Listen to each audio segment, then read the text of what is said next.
Radio Anthropocène, à l'écoute du changement global.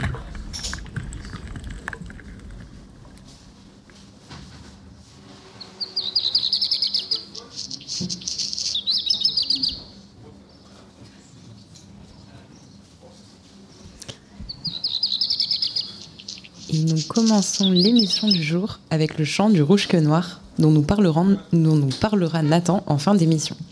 Bonjour à tous et à toutes, je suis Héloïse Belay, en direct de Radio Anthropocène, et je suis ravie de vous retrouver pour le second épisode de La chèvre et le chou. Alors, lors de l'émission précédente, nous nous sommes intéressés à la biodiversité urbaine et aux espaces végétalisés des villes. On a surtout parlé des espaces végétalisés privés, qui sont des lieux un petit peu particuliers. Et aujourd'hui, on va explorer de nouveaux espaces, tout aussi particuliers peut-être, voire plus, les cimetières urbains. Alors cet après-midi, je suis en compagnie de Clara Lyonnais-Voutez et de Nathan Malavolti. Bonjour à tous les deux. Bonjour. Bonjour. Vous allez animer l'émission à mes côtés, mais nous sommes surtout aujourd'hui en présence de notre tout premier invité, Louis Dallaglio, donc doctorant à l'ENS de Lyon, et qui s'intéresse justement à la vie de la biodiversité des cimetières. Bonjour Louis. Bonjour. Merci beaucoup d'être avec nous aujourd'hui pour cette émission.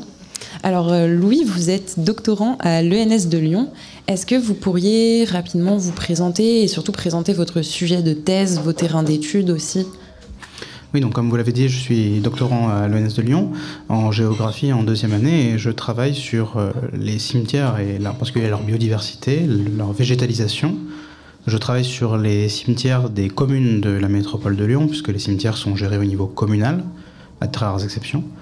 Et ces cimetières de la métropole de Lyon sont donc au nombre de 91, pour environ 160 hectares, dans les 59 communes de la métropole de Lyon. D'accord.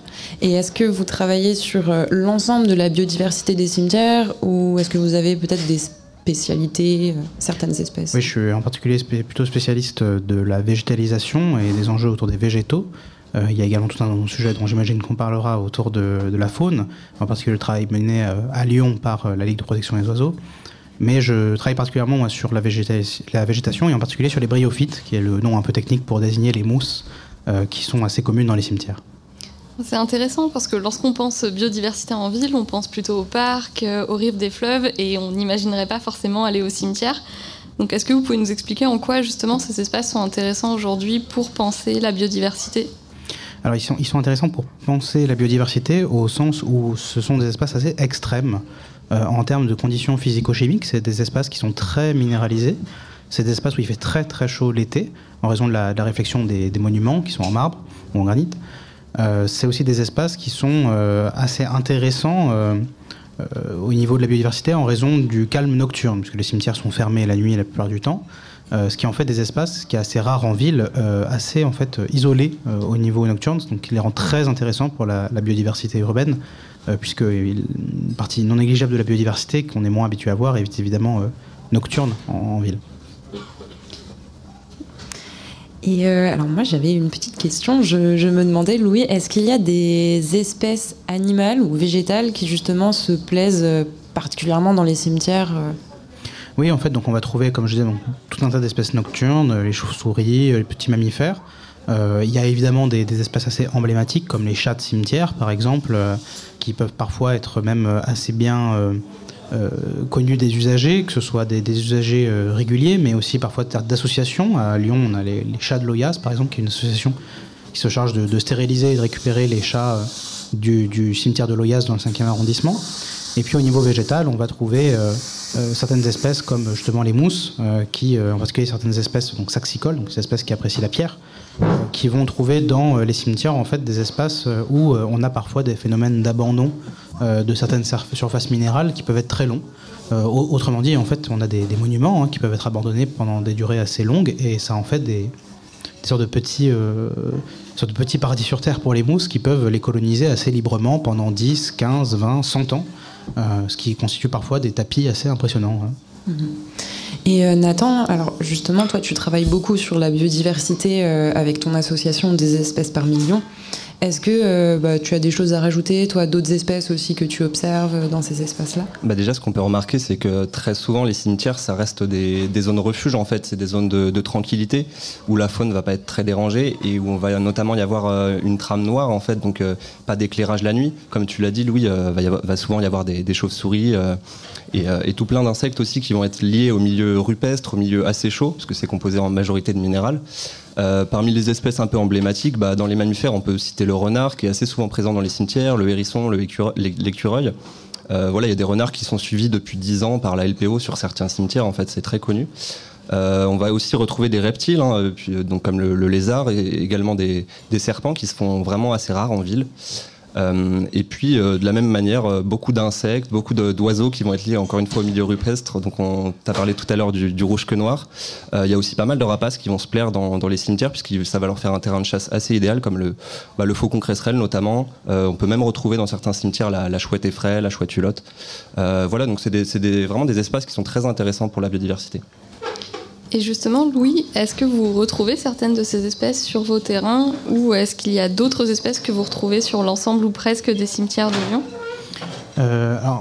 Sur les cimetières de la ville de Lyon, on a des espèces qui sont assez bien identifiées puisqu'il y a des inventaires qui sont faits régulièrement par la LPO. Donc en effet, par exemple les lézards des murailles, par exemple, qui est protégé si je ne m'abuse, qu'on va retrouver, parce que c'est un espace dans lequel justement les surfaces sur lesquelles se prélasser au soleil sont assez nombreuses.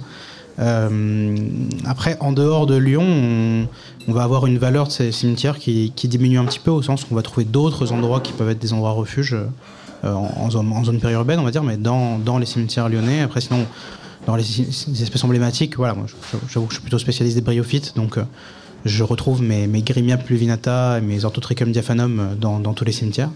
Mais les bousses, on les retrouve un peu partout en ville de façon générale. En cela, c'est quelque chose qu'on retrouve un peu partout. En fait. Et justement, si on voulait conseiller à nos auditeurs ou auditrices d'aller visiter un cimetière qui serait plutôt, en tout cas intéressant pour changer notre regard sur ces lieux et prendre un peu conscience de la biodiversité qui s'y trouve, est-ce que vous auriez un cimetière à nous recommander et pourquoi celui-ci en particulier ? Oui, alors j'en ai même 3. Rapidement, donc le cimetière de la Guillotière à Lyon, qui est le plus grand cimetière, le Guillotière nouveau, qui est le plus grand et dans lequel la LPO a réalisé des aménagements pour favoriser la biodiversité, comme une mare par exemple, mais aussi des nichoirs ou différents équipements. Et qui est un excellent exemple de cimetière ancien qu'on essaye activement de rendre plus favorable à la biodiversité. On va avoir le cimetière qui est situé derrière le campus de l'Université Lyon 2 à Bron, qui est un cimetière métropolitain, et qui est intéressant, lui, parce que c'est un cimetière qui a été conçu comme un cimetière assez vert dès son inauguration dans les années 90, qui est organisé en fait autour de petits bosquets, qui peut être intéressant. Et puis, de façon beaucoup plus anecdotique, je recommande souvent le cimetière de Dardilly, parce qu'en fait, on a un cimetière très récent et un cimetière très ancien qui sont construits juste à côté, et où du coup, on peut vraiment passer d'une partie très ancienne et très minérale, où il y a très très très peu de végétation, à une partie beaucoup plus récente, dans laquelle on a même certaines tombes qui sont gérées de façon où certaines parties du cimetière, on a interdit les monuments funéraires pour avoir des espaces entièrement en pelouse. Et c'est un bon endroit pour voir un peu, on va dire, les cimetières à l'ancienne et puis des cimetières tels qu'on essaye de les développer aujourd'hui, qui sont des cimetières un peu plus verts. Et justement, pour faire la transition entre ces cimetières à l'ancienne et ces cimetières d'aujourd'hui, par qui sont gérés les cimetières de la métropole et quelle place est faite à la biodiversité dans les cimetières d'aujourd'hui ? Donc les cimetières sont gérés au niveau communal. Chaque commune a l'obligation d'avoir au moins un cimetière. On a 2 cimetières qui sont gérés au niveau métropolitain, ce qui est quelque chose d'assez récent. La métropole peut gérer des cimetières, donc on en a un à Rieux et un à Bron. Et la biodiversité, en fait, elle est prise en compte de façon assez, je dirais, inégale. De façon générale, il y a un mouvement général de végétalisation des cimetières, mais qui n'a pas forcément qu'une vocation, qu'une visée écologique. Parfois, c'est simplement une réponse à l'interdiction des pesticides à partir de 2016 et puis de 2022 pour les cimetières, qui fait qu'entre guillemets, on végétalise parce qu'on n'a pas vraiment le choix. Mais dans certaines communes, on peut avoir des aménagements assez poussés, justement, de la création, on va avoir un peu de tout en fait. On va avoir des hôtels à insectes, on va avoir des nichoirs, on va avoir de la végétalisation avec une réflexion sur les espèces utilisées dans les pelouses à la fois pour avoir quelque chose d'assez couvrant, mais en même temps aussi d'intéressant pour la biodiversité. Et à Lyon en particulier, c'est un peu un petit manuel à ciel ouvert de tout ce qui peut être fait en termes d'aménagement, parce que depuis 2016, il y a des aménagements qui sont en lien avec la LPO pour essayer de faire des cimetières lyonnais des refuges de biodiversité. D'ailleurs, le cimetière de Loyaste, on a parlé tout à l'heure, qui est refuge LPO depuis 2016, il me semble, tout à fait, premier.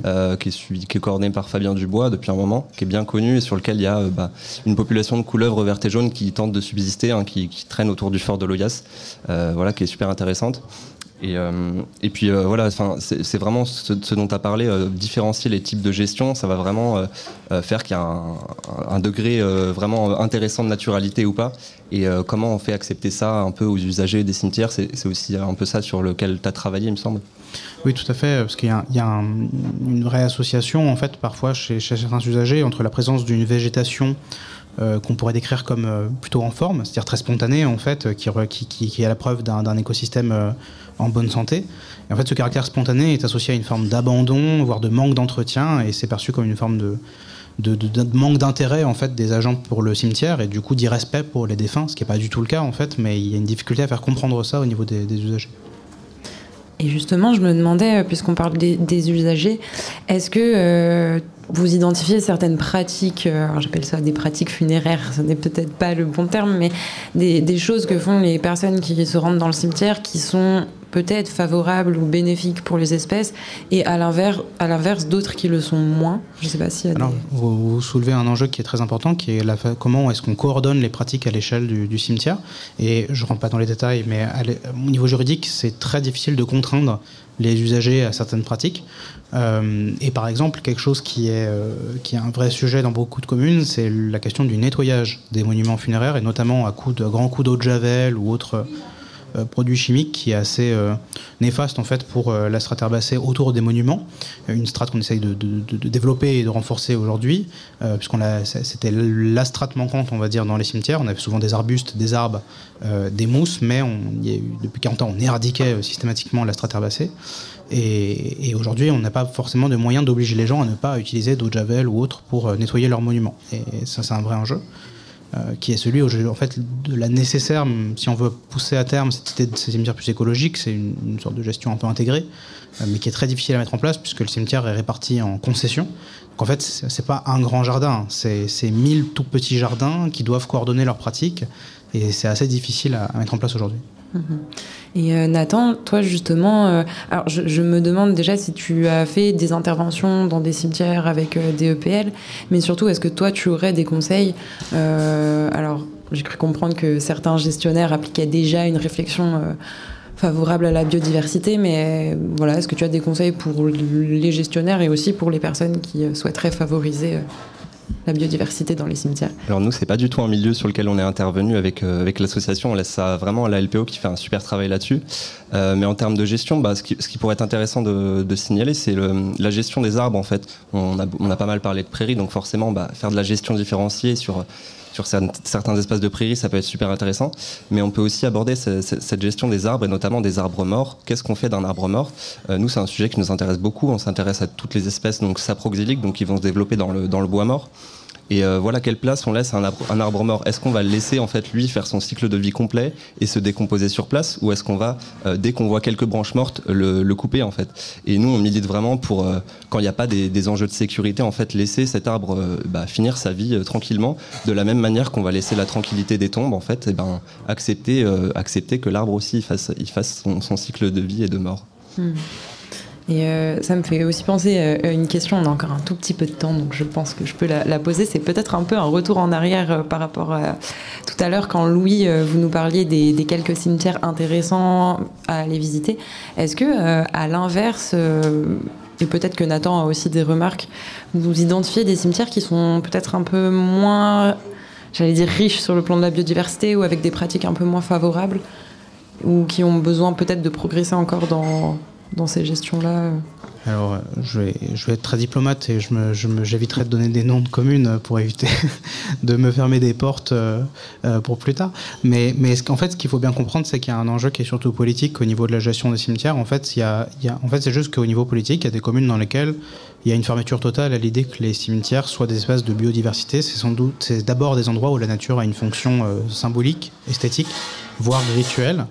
Et ça fait que certains politiques, on va dire, sont capables de mettre beaucoup d'argent pour aménager le cimetière, mais uniquement dans une perspective esthétique. Et je dirais que si des progrès peuvent être faits, sans même ne dire de faire changer les gens d'avis, ce qui est toujours très difficile, c'est des choses qui ne sont pas forcément opposées. On peut avoir un projet d'aménagement qui soit à la fois esthétique et qui ait des fonctions écologiques.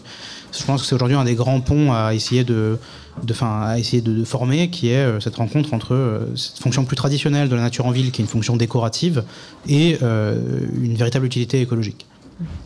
Ouais, je suis d'accord avec toi. Il y a vraiment ce côté pédagogique qu'il faut développer en fait, et aussi, je pense que bien faire comprendre aux usagers des cimetières qu'il y a différencier les espaces et il y a des espaces pour la biodiversité, il y a des espaces pour les tombes, mais que les deux peuvent quand même cohabiter. Voilà. Bon, eh bien, le temps file. Alors, merci beaucoup, Louis, pour toutes ces réponses. Je suis ravie de mieux connaître les cimetières, ces espaces parfois oubliés malgré leur importance pour la biodiversité. Et je propose que l'on clôture l'émission par une petite intervention de Nathan, qui va donc nous parler du rouge que noir qu'on a entendu en début d'émission et qu'on peut peut-être réécouter un petit peu.